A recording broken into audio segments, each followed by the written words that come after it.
I know you recently met Tamara Giltsoff, who's kind of quite an interesting person combining business with environmentalism.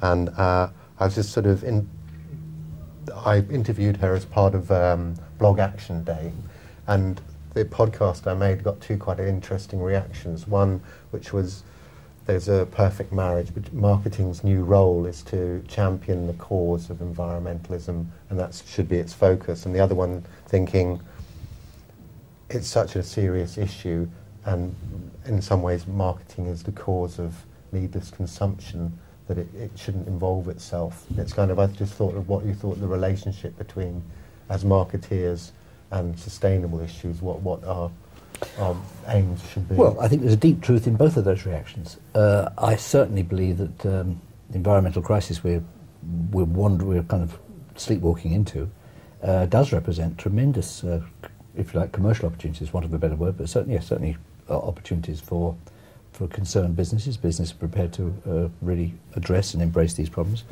At the same time, there is the real danger of trivialization. Let me give you two examples. I was a founder. I was actually founding chairman of an organisation called Forum for the Future, which has actually been very successful, run by Sarah Parkin and Jonathan Porritt, and it's done very well. The whole thesis behind Forum for the Future, which we founded in about 1992 from memory, was that the environmental movement needed to be injected with some good news, and that there were things that Shell was doing, and there were things that different companies were doing, and that they were entitled to be, celebrated as much as the very bad things that a lot of organisations were doing. And interestingly, that particular organisation, Forum for the Future, has gone from strength to strength. So clearly is an appetite, certainly in the corporate sector, for something other than just being berated and beaten over the head. I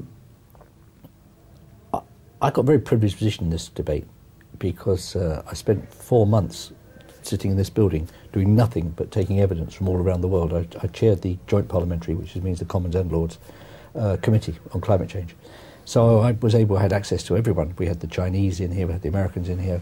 And the one thing I'm here to tell you is this is a problem that is, if anything, greater than the degree is being probated. I'm not saying there aren't some scare stories from time to time, but the underlying issue and the underlying problem and the underlying direction of the problem is significantly more serious than I think people have been led to understand.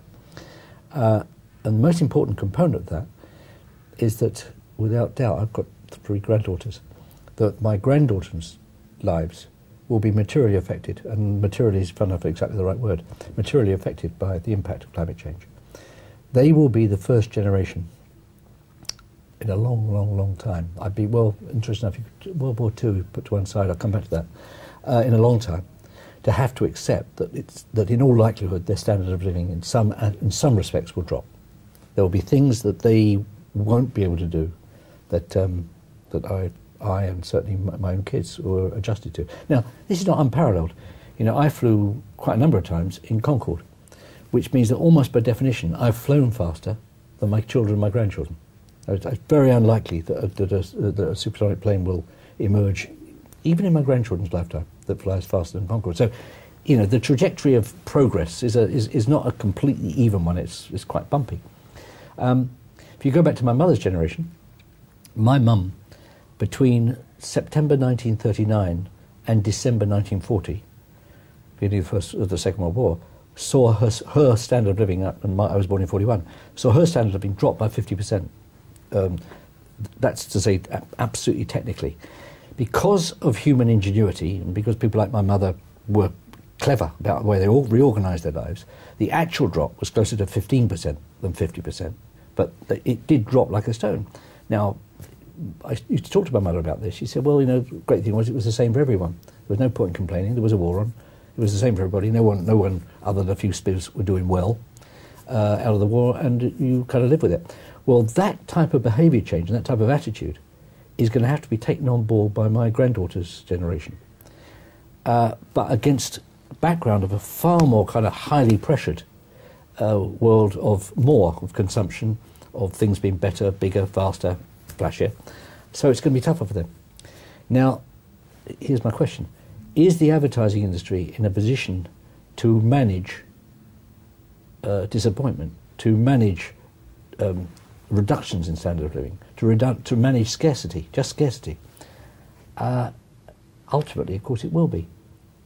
But I think early on it's going to find it a fantastic struggle, a really fantastic struggle. But the quality of the messages that get put out and the way those messages get framed are going to be enormously influential in allowing people to have the capacity to deal with these behaviour changes. There's a very nice new DVD just come out recently of, well worth looking at actually, wartime propaganda films by a range of extremely gifted filmmakers who were around at that time. And they're wonderful because they kind of have this tone of explaining why things are tough and why things have to be tough and why it's worth having things tough for the time being. The challenge for governments will be not so much getting that message over, but what's the end game? When will things get better? What will make things better? Well, the answer to that is that the faster society is able to adjust and allow, and as we bite down on the things that are causing the problem, the more quickly some form of equilibrium will be reached. And that's an amazingly difficult thing to explain to people, that if you're really prepared to absorb the pain now, you may in 20 years' time, 30 years' time, be able to come out of that pain into something a little bit more sustainable. I suppose a classic sort of alarm bell piece of propaganda that everyone knows is the inconvenient truth. And that's kind of a great meld of putting a persona to it and a narrative to a PowerPoint presentation to make something that's filmic. And is that something that you'd be happy to show your grandchildren, for instance, or do you see it as a piece of propaganda? No, I'm more than happy to show it because in fact I was largely, I'd like to think instrumental, but certainly helped the fact that it's now being circulated to all the primary schools in Britain. They're all getting it. And then we had this absurd situation with this lawsuit brought by this nutter, which had this kind of critique of the errors in it. Now, I'd like anyone watching this to think about the following. I have a lot of unpleasant and difficult conversations at Channel 4 about what the so-called Great Climate Change Swindle programme, which I just wish to hell the channel hadn't put out. The arguments in favour of putting it out are, as it were, the sanctity of the individual voice, that Mark Durkin's entitled to have his say, except actually the film doesn't say that. Neither does the title say that. And the fact that it plays on an absolutely natural instinct of people to wish to believe this wasn't true. Okay? So you're actually playing to an instinct, and there's nothing cute about that. Then the other thing is the whole debate of balancing arguments. Well, I'm here to tell you, because I've been involved in that, the overwhelming, and when I say overwhelming, we're talking about 999 to 1, all right?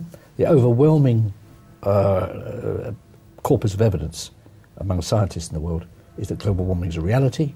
There are some discussions as to how rapid it is, or the manner in which it can be alleviated. But for the most part, overwhelming scientific evidence is it's real. To put up your hand and say, actually, it isn't. This is, or it's not as serious as people are making out of everything else. Okay, let me ask. I want to make this point.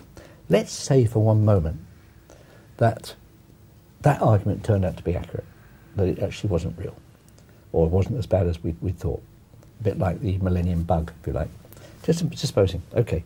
Now, the changes that you would have made, or the adjustments you would have made in lifestyles, would not have killed anybody, and they would have been, let's say there was going to be somewhere between moderate and a little bit painful, but they wouldn't have actually altered people's lives a great deal. So that if the doubters are correct,